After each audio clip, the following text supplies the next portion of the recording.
Welcome to Book Reviews, where we explore the best books across every genre. I'm Joanna McCann. I'm joined as always by Gerald LeBlanc. Don't forget to grab your free copy of the audiobook using the link in the description below. Let's get started.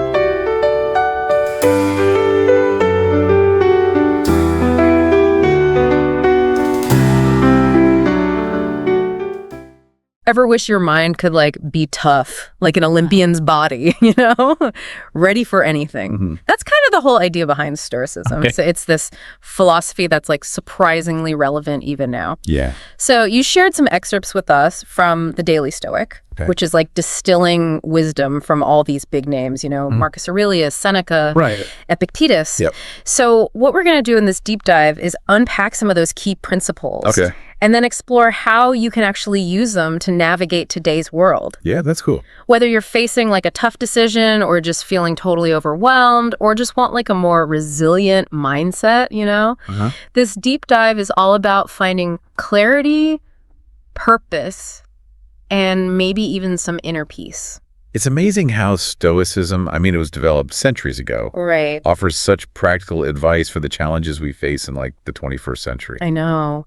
And what's cool is the Daily Stoic focuses on what it calls the big three: perception, action, and will. Okay. And these are going to be our framework for this deep dive. Right. It's kind of like hitting the mental gym, with each of these pillars as a different workout for building up mental strength. What's fascinating is how the Stoics saw these disciplines as interconnected. Right. It wasn't just about, thinking the right thoughts. Uh-huh. It was about aligning your perceptions, your actions, and your willpower for a truly fulfilling life. Okay, so let's start with this perception workout. Think about Marcus Aurelius, right? Okay. And all those distractions he had to deal with. Right. No internet, no social media back then, Yeah, true. but still plenty of things pulling him away from what truly mattered. Mm-hmm. Do you think, in a way, those distractions were kind of similar to the ones we face today? Absolutely. While the forms of distraction have evolved, the underlying principle, of recognizing and resisting them remains the same. Mm-hmm. The Daily Stoic highlights how we're bombarded with information and temptations that are, specifically designed to grab our attention. It's like we're constantly under siege, and our minds are like the battleground. It's so true. I feel that every day. And there's this quote in the Daily Stoic about this. Yeah. It says, "These are just a small slice of the temptations and forces acting on us, distracting us and pulling us away from the things that truly matter." Right. It's almost sinister, isn't it? That quote, it gets to the core of the Stoic approach to distraction.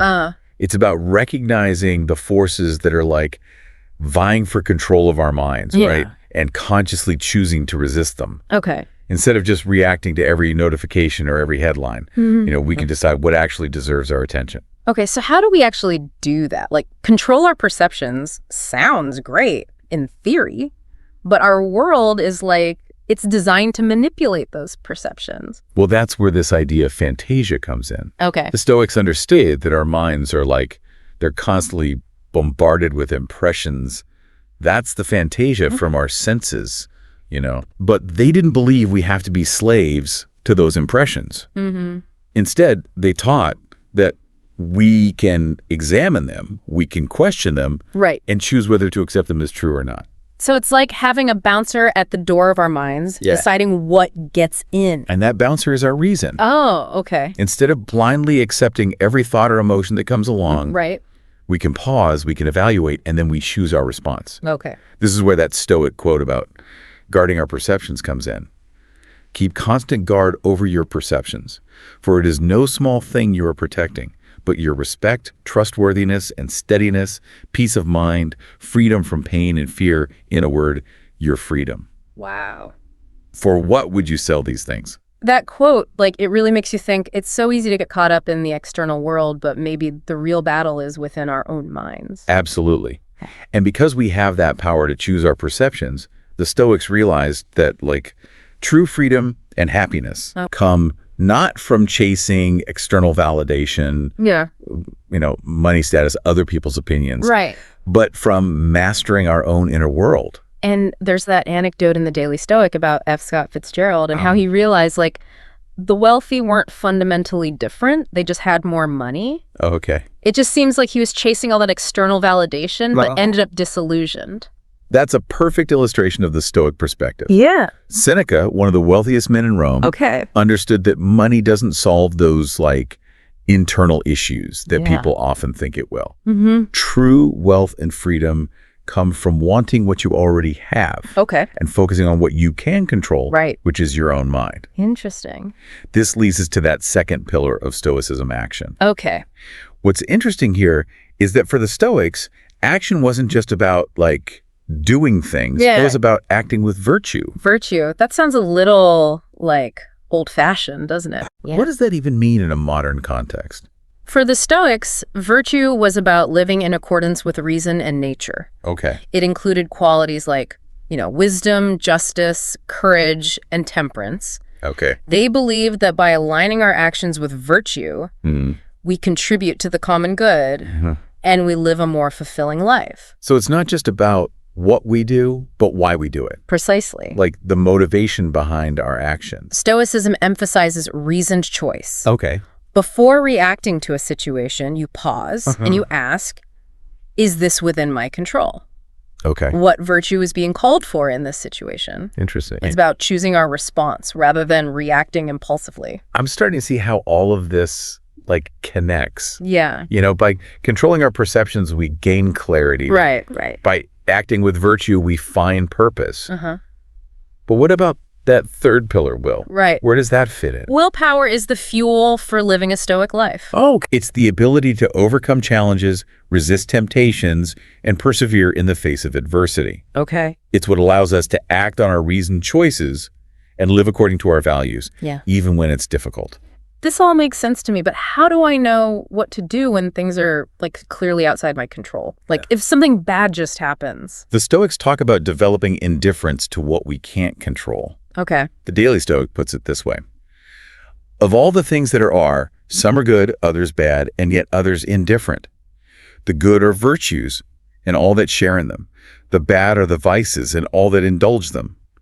The indifferent lie in between virtue and vice and include wealth, health, life, death, pleasure, and pain. Wow. They categorize things this way to help us focus on what truly matters, virtue and reason. So I guess I shouldn't be too attached to my coffee addiction then, right? Right. But seriously, it makes sense. I can't control whether my flight gets delayed, but I can control how I react to it. Exactly. It's not about being passive, but choosing our battles wisely. Okay. And finding peace in the face of uncertainty. Right. This doesn't mean we suppress our emotions, okay, but rather understand and manage them effectively. So far, this has been great. Okay. But how does Stoicism deal with, like, really tough times? Like when we're going through a job loss or a breakup or something truly difficult. This is where the idea of finding strength in adversity comes in. Okay. Life, it throws curveballs. That's just a fact. Yeah. But the Stoics saw these challenges not as setbacks, but as opportunities for growth and self-improvement. Okay. They believed that difficulties reveal our character. Oh. The Daily Stoic uses the analogy of an athlete, training with a sparring partner. Right. The tougher the opponent, the stronger we become. It's like leveling up in a video game. Exactly. But real life isn't always, like, fun in games. Right. It can be brutally hard sometimes. How do the Stoics deal with that darker side of things? The Stoics don't shy away from the realities of life, including death. Okay. In fact, they encourage us to contemplate our own mortality. Okay. The Daily Stoic has this powerful quote: "Let us prepare our minds as if we'd come to the very end of life. Let us postpone nothing. Let us balance life's books each day. The one who puts the finishing touches on their life each day is never short of time." That sounds intense. Yeah. Is there a way to apply this concept without, like, constantly feeling like I'm on the brink of death? It's not about being morbid, Okay. but about living with intention and urgency. Okay. Imagine, you're about to embark on a big trip. You pack carefully, you say your goodbyes, Right. making sure everything's in order. Okay. The Stoics suggest approaching each day with that same level of intentionality, ensuring you're living it to the fullest. That's a really powerful way to look at it. And it makes you think about what you would truly prioritize if you knew your time was limited. Right. But where can we find the guidance to live this way? The Stoics believed in the power of choosing our mentors wisely. Okay. We can learn so much from those who came before us, both through their successes and their failures. This is where the Daily Stoic talks about choosing whose children we'd like to be, right? Exactly. It's like having a personal board of advisors from history. Exactly. We can draw inspiration from their courage, their wisdom, their resilience, their compassion. Wow. But it's not about blindly following someone. Right. It's about carefully selecting those whose lives offer valuable lessons. So it's about being intentional in our learning. Yes. And seeking out wisdom from a variety of sources. Right. That's a lot to take in. Is there a way to make this feel less overwhelming? Absolutely. The key is to break it down into manageable steps. So maybe instead of trying to become a Stoic sage overnight, I could focus on incorporating one small practice into my daily routine. That's a great approach.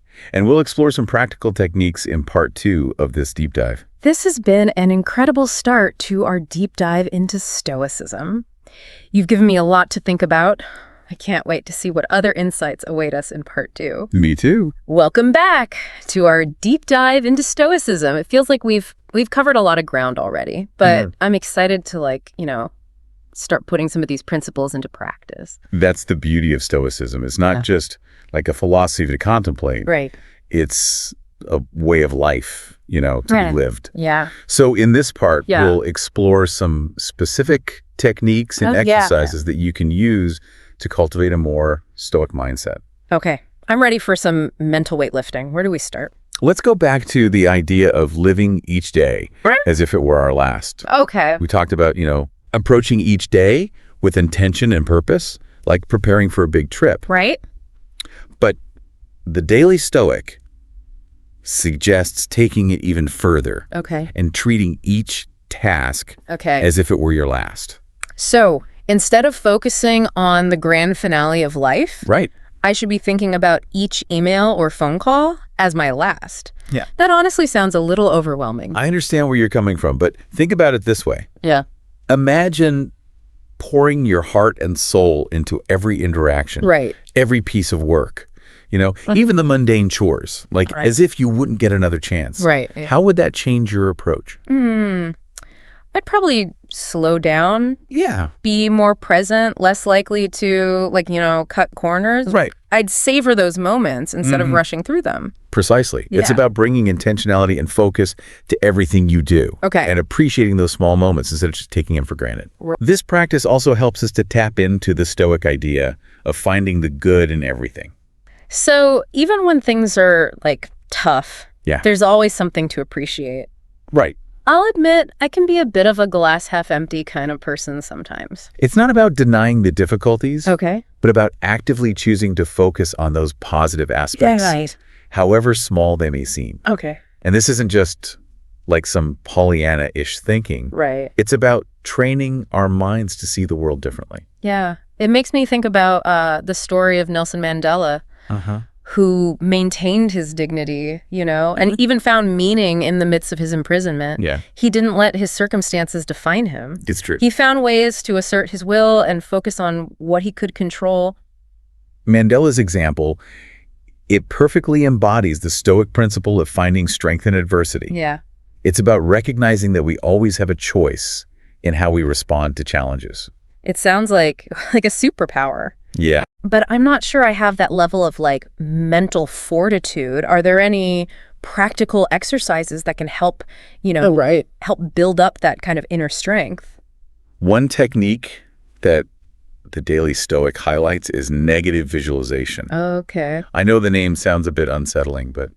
Yeah, I'm not sure I'm comfortable with intentionally imagining negative things. Okay. Isn't that just going to make me feel worse? It might seem counterintuitive. Right. But negative visualization is a powerful tool for appreciating what we have and for preparing ourselves for potential setbacks. Okay, I'm willing to hear you out. How does it work? It involves taking a few moments to consciously imagine the loss of things we value. Okay. Yeah. Our health, loved ones, our possessions, even our own lives. Right. It's not about dwelling on these losses or inviting them, but just about recognizing their possibility. So it's kind of like a mental fire drill for life's challenges. Exactly. We're like preparing for the worst, but hoping for the best. By mentally rehearsing for difficult situations, we become less likely to be overwhelmed by them when and if they occur. Yeah. It also helps us to cultivate gratitude for what we have right now while we have it. It makes me think about practicing like a difficult piece of music over and over again so that when it comes time to perform, I'm less likely to be thrown off by a mistake. That's a great analogy. Yeah. And just like practicing music, the more we engage in negative visualization, the more comfortable we become with the idea of potential loss. Right. We develop a healthy detachment from things, recognizing that nothing in life is truly permanent. That reminds me of a quote from the Daily Stoic. Keep in mind that it isn't the one who has it in for you and takes a swipe that harms you, but rather the harm comes from your own belief about the abuse. So when someone arouses your anger, know that it's really your own opinion fueling it. Instead, make it your first response not to be carried away by such impressions. For with time and distance, self-mastery is more easily achieved. Wow. Is that kind of what you're getting at? Absolutely. Yeah. That quote, it captures perfectly the essence of how our judgments, not external events, are often the true source of our suffering. We get to choose how we interpret and react to things. It's so true. I'm thinking about all the times I've been upset by something that, like, looking back wasn't even that big of a deal. I let my own thoughts, like, spiral out of control. We all do it. Yeah. But the Stoics offer some practical techniques for managing those spiraling thoughts. Okay. One is simply to pause before reacting. Right. Take a deep breath, step back from the situation, and ask yourself, is this worth getting upset about? Right. Is this even within my control? It's like hitting the pause button on my emotional autopilot. Exactly. Wow. It's about creating space for reason to take over. Okay. Another technique is to reframe the situation. All right. Instead of seeing something as negative, try to look for the potential good, the opportunity for growth.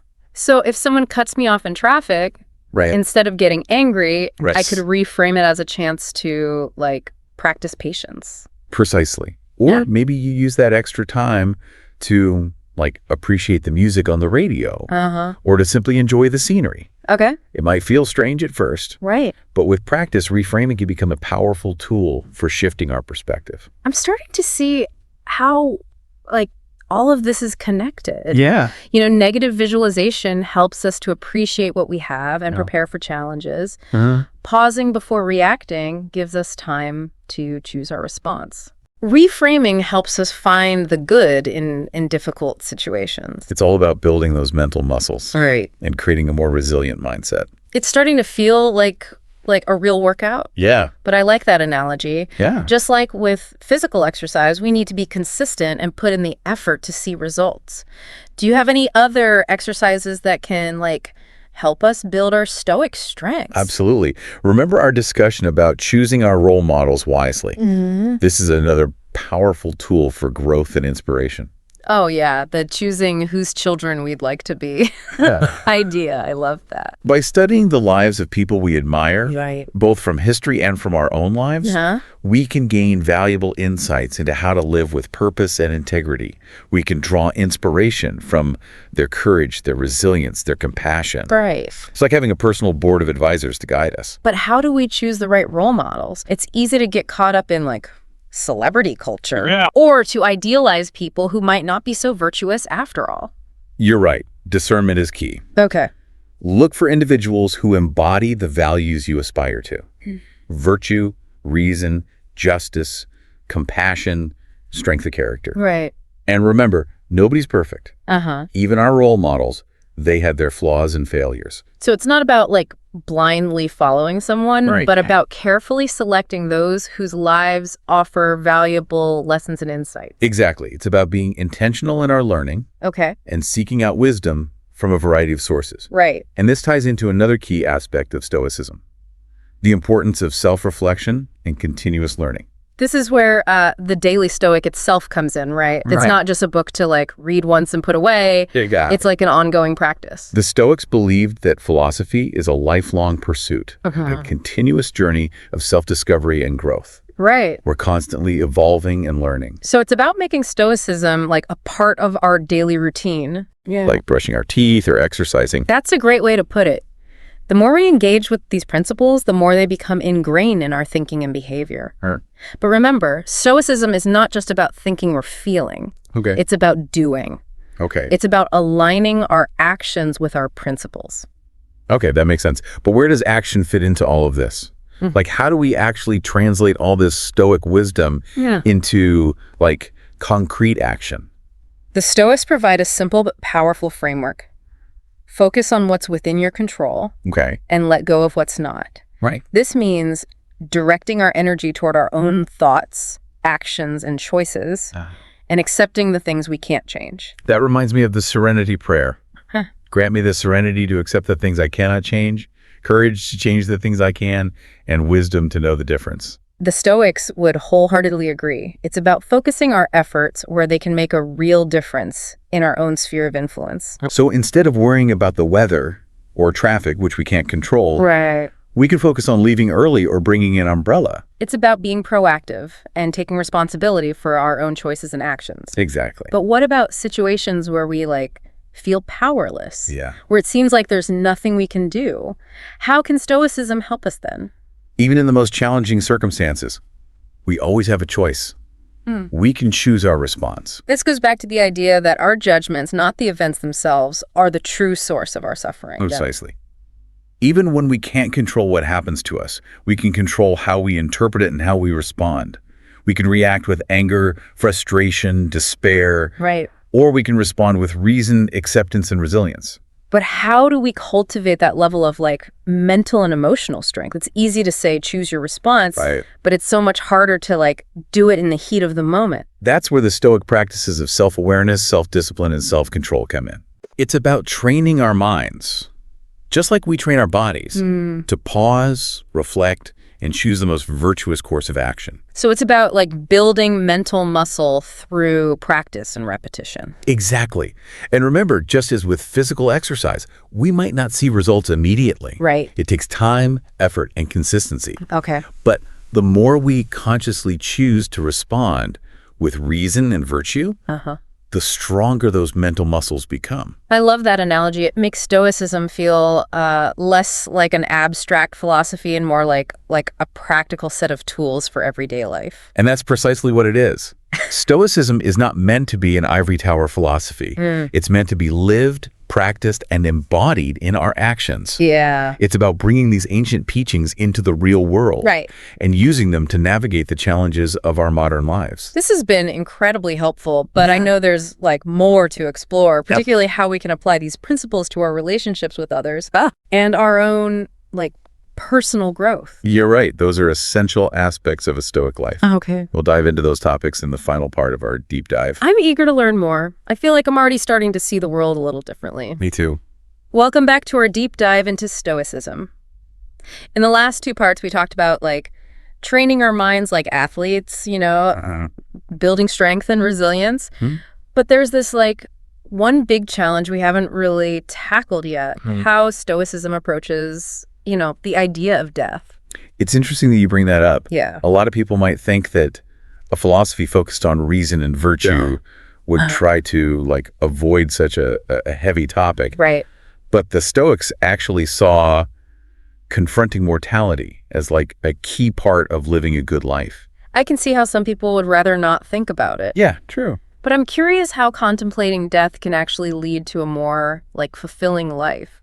The Stoics believed that by acknowledging our own mortality, we gain a clearer perspective on what truly matters. It's a reminder that our time is limited and precious, and that we shouldn't waste it on things that don't align with our values. So it's like a wake-up call to stop sweating the small stuff. Exactly. And focus on what really counts. But death is still a scary concept, right? I mean, it's natural to fear the unknown. Did the Stoics have any advice for dealing with that fear? They did. Okay. Remember how we talked about fantasia? Mm-hmm. Those impressions that hit our minds? Right, right. The Stoics believe that fear, like other emotions, Yeah. is often a product of our own thoughts and judgments, Okay. not an inherent part of reality. So they would say that we can control our fear Yeah. by controlling our perceptions of it. Precisely. Wow. They reminded themselves that death is a natural part of life, a universal experience that connects us all. Right. It's a transition, not an ending. The Daily Stoic emphasizes this by saying we should treat each day as if it were our last, Okay. but not in a morbid way, Right. more about living intentionally. So instead of seeing death as this like looming, Right. terrifying event, Yeah, we kind of shift our perspective to see it as a natural part of like the cycle of life. exactly. And paradoxically, that acceptance Uh-huh. can free us to live more fully in the present moment. Okay. If we're not constantly worrying about the future or dwelling on the past, we can appreciate what we have right now. It's like if I'm not spending all my energy dreading a presentation, right? I can actually like focus on delivering it well. Exactly. But how do we actually practice this kind of acceptance? It's easy to say, like, Right. accept death. Yeah. But it's a whole other thing to really feel it. The Stoics had a few practices to help with that. Okay. One is to meditate on death regularly, Okay. not in a morbid way, but by simply taking a few moments each day to contemplate our own mortality. It's like doing a mental rehearsal for the inevitable. So when it comes, we're less afraid. Precisely by familiarizing ourselves with the idea of death, we become less afraid of it. Another practice is to reflect on the lives of those who've already passed away. Okay. The Daily Stoic suggests looking at those we admire Right. as though their lives are instructions for us. It's like having a conversation with those who have gone before us, Yeah, seeking their guidance and support. right. But I can see how this, like, this focus on death could make some people feel like they have to accomplish something huge Right. before they die. Yeah. Does Stoicism, like, put pressure on us Yeah. to achieve some kind of, like, greatness? Not necessarily. The Stoics believed in striving for virtue, Okay. but they also recognized that each person's path is unique. What matters is that we live in accordance with our own nature and purpose, however grand or humble that may be. So it's not about leaving a big mark on the world, Right. but rather about living a life that is true to ourselves Yeah. and aligned with our values. Exactly. And that brings us to another key Stoic concept, the interconnectedness of all things. Okay. The Stoics believe that we are all part of a larger, cosmic web, and that death is simply a return to that source. Okay. It's not an ending, but a transformation. That's a beautiful way to look at it. Yeah. It makes me think of the saying, like, we're all just stardust. Right. It's comforting to think that even in death, Mm-hmm. we're part of something larger than ourselves. And this idea of interconnectedness, Yeah. it applies not only to death, Uh-huh. but to life as well. Right. The Stoics believe that our actions have ripple effects, impacting not only ourselves, but also those around us. So it's about recognizing our responsibility to each other Yeah. and to the world as a whole. Precisely. And that responsibility extends to future generations as well. Right. Our actions today will shape the world that those who come after us will inherit. This has been such an eye-opening conversation. I feel like I've gained a whole new perspective on life, death, and everything in between. As we wrap up our deep dive into Stoicism, Okay. what's the one key takeaway you hope listeners will carry with them? I hope listeners will remember that Stoicism is not just an ancient philosophy. It's a timeless guide to living a more fulfilling and meaningful life. Okay. Right here, right now. Right. It's about choosing to respond to life's challenges with reason, virtue, and resilience, knowing that even death is just a part of the journey. That's a beautiful and inspiring message. Yeah. And it leaves me with a sense of hope and empowerment. That's great. Thank you for sharing your wisdom Of course. and guiding us through this deep dive into Stoicism. It's been my pleasure. Remember, the journey of Stoicism is ongoing. Yeah. Keep exploring, keep questioning, and keep striving to live a life of virtue and purpose. I'll do my best. Thanks again. You're welcome. And that's our summary for today. We hope you enjoyed it. Don't forget to grab your free copy of the audiobook using the link in the description below. See you next time.